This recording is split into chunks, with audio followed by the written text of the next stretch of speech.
Sayo naliwat nga mahinungdanon nga kauswagan caravan ang ginbuhat sa bungtusan lawang sa naglabay nga Oktubre 21. Ini nga programa ni Governor Edwin nga kauswagan caravan igin papakita sa gobyerno provinsyal ang kaharani sa gobyerno ngadto sa mga tao. Lan ang kanya dako magugma sa katawhan ang paghatag umat tang serbisyo publiko.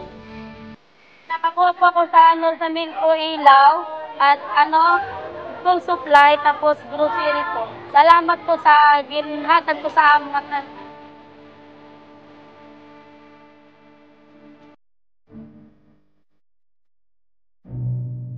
I think this is the first time here in Northern Samar kundi ang mga magupay nga serbisyo gindadara sa tansa-tansa nga bungto ug sa mga interior barangays ni Gov Edwin.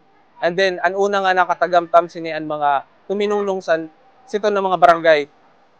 Buot na mo pasalamatan ang mga aktibo o mga the national agencies, the stakeholders, the local partners for making this good initiative of bringing services in the community a success. Salamat po Gov Edwin and the rest of the officials and employees of the provincial government of Northern Samar. Darasan kusog san volunteerismo, ang gobyerno probinsyal, kaupod ang gobyerno nasyonal, non-government organizations, ng mga pribado nga sektor, nagpadangat magkadurodilaing na serbisyo sa mga barangay sa Nilaw-Angi, Tumaginting, Santo Niño, Little Venice, San Miguel Heights, Nanbaybay. Ang kauswagan caravan gintadaran namo ang serbisyo sa national government and provincial government dito sa mga hagrayo nga lugar.